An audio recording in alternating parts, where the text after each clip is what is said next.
Hi YouTube, this is Miss Creative 47 coming to you with this awesome video silhouette tutorial. So let's get started. Step one, you want to put your mat size 12 by 24, or if you don't have a 12 by 24, you could do 12 by 12. Heavy. The next project I work on using this method, I will use the Franklin Gothic Heavy because it gives me more space to weld my letters together. But for this video, I'm just going to stick with the one that I already done.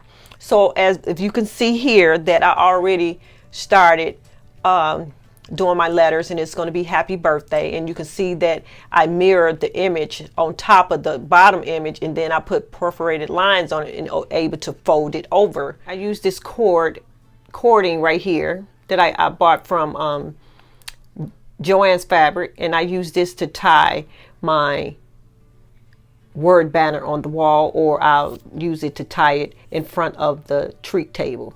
And it's sturdy, and I like it that it has different colors, and I can match it to my or you can use just regular ribbon that they use in the fabric section. It's up to you. So I did the H and the A already, so let's go and get the P. And the whole steps is the same way. Some may be a little bit different, and I'm going to show you the ones that's a little bit different. So you click on your letter, and you're going to go up here to object, and you're going to replicate, and you want to do mirror above, and see it put the same font right up over it in the same direction. So you want, because you want it to fold down. So now, but you want it to connect, so it's still separated. You can't cut this out because it's going to cut it out separate. So you want to weld this together. But in order to do that, you have to make sure a little bit of the top is a little bit over the bottom one. So you just, while it's still clicked on your keyboard, you're going to just tap the arrow key, the down arrow key once.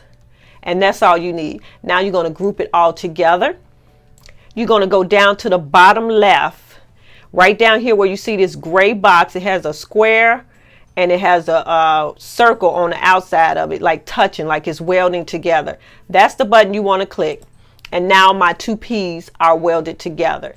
Now, the only thing I like about this is that you're going to say, okay, I'm confused, because now I know you say you can fold it over, and you probably can by going with the this edge right here. If you just cut this out, you go with the edge right here. I'm not good at folding stuff over by meeting up the bottom and the folding. And I'm not going through. I'm going to make a perforated line right there so it can fold for me.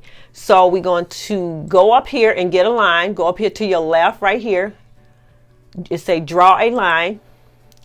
And then I'm going to come right where, let me zoom in for you. Bring this over. Bring this up. Okay, I want to go right in there. Right there. And I'm going to let it go. Now I'm getting ready to get rid of this plus sign by going back up to the arrow, click on that so I can work on it. Now I'm just going to bring it down because I notice it's not directly in the middle. I'm just going to take my bottom arrow key on my keyboard and just bring it down till I see it's in the middle. All right, that's about right. Now I'm getting ready to take this while I still clicked on the line, and I'm going to go up here to the lines that's broken up, which they call a perforated line. And I'm going to click on the third one. And now you can see, you see the direction I'm going in. Now I'm going to take the left arrow on my keyboard, and I'm just slide it over. And I know it's going to take a while, but I like doing it like this because then I know it's going to stay where it's at.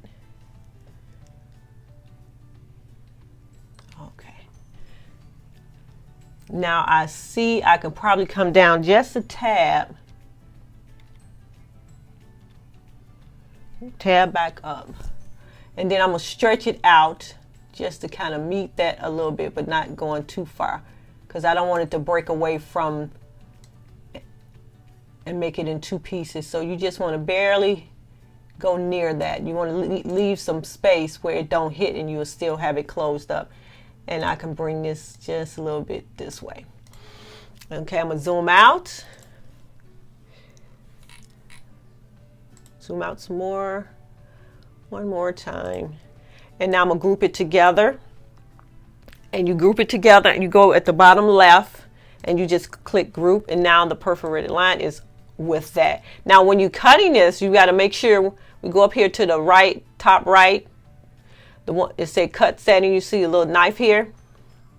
You want to make sure that your perforated lines are highlighted as well. So you want your cut to be on cut, not cut edge, but cut, because you want to make sure it gets those perforated lines in there. Okay, so let's go back to our page.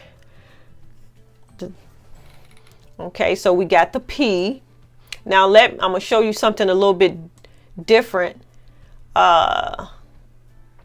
Just say that you want to do an I. I'm just gonna go get I do have an I. I don't know where it went. Oh, here you go. Say you want to do this I right here. Okay. And the way to do this I, and I'll put this over. The way to do this I is you're going to go the same way. You click on it. You go to Object, Replicate, and Above. And you're going to tap it one time with your down arrow key on your keyboard, just once. Now, but you don't want to do anything else because you want to go and get your draw line right here on your left. If you can see my arrow, click on it, and you're going to do the same thing that you did with the B. Bring it in some so you can see where it needs to be. And you actually want it to be at that one right there. And you're going to draw a line. You don't want to draw it too far, and that's it. And I should have held my arrow key down because I noticed that it's not straight. So I'm going to delete that. And I'm going to hold my shift key down and go get my line again. Hold my shift key on my keyboard down to get just a straight line. And about there should do it. Come up here to my arrow to release the plus sign. Click here. Move this over just a little bit because I don't want it to get caught when I get ready to group this together. So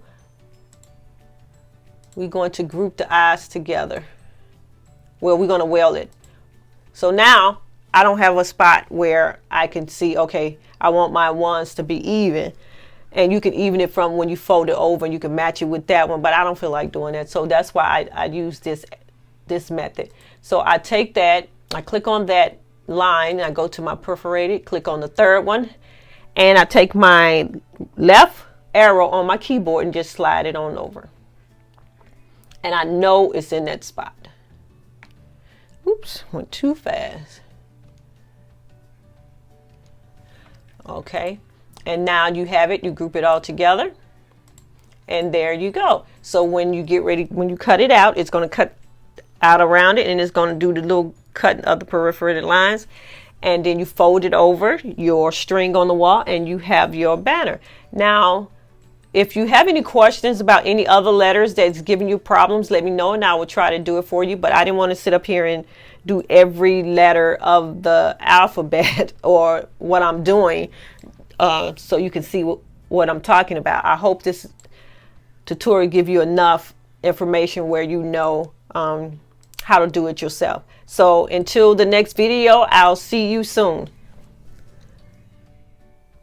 So here's the finished baby. I'm just going to show you half of it and exactly what I want to show you after you finish doing the cut. And this is how it cuts out like this. This is the Y, and it folds down so you can set it on the table. And sometimes you may have to pinch it a little bit to get it to work for you. But this is how it is, and this is the G over here, and it folds up. And when I was telling you about the different font, if I would have did this in a heavy demi, the Franklin Gothic heavy, it would have gave me more space to put the perforated lines. So right now it's kind of delicate. So next time, just that'll be something that you can think about before you decide which font you want to use. Make sure you have enough space for your perforated line. And this is the L, And the perforated line just helps it fold better.